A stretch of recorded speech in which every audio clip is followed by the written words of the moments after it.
tikrųjų labai džiaugiuosi, kad sugebėjome iškovoti pergalę. Buvo tikrai sunkus varžovas, labai patyrę žaidėjai jau senai žaidžia kartu. Bet mes įvykdėm savo planą, kurį nustatėm prieš varžybas, tai yra paspausti truputį varžovus ir bėgti į greitą puolimą. Tas išėjo ir todėl ir laimėjom. Bet varžovai tikrai matosi, kad stiprus ir po krepšio kovojo labai daug kamuolių.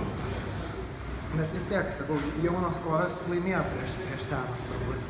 Tai va.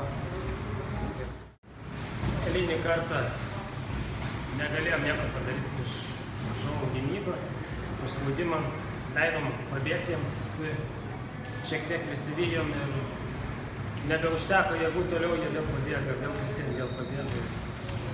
Sunku labai. Tiek.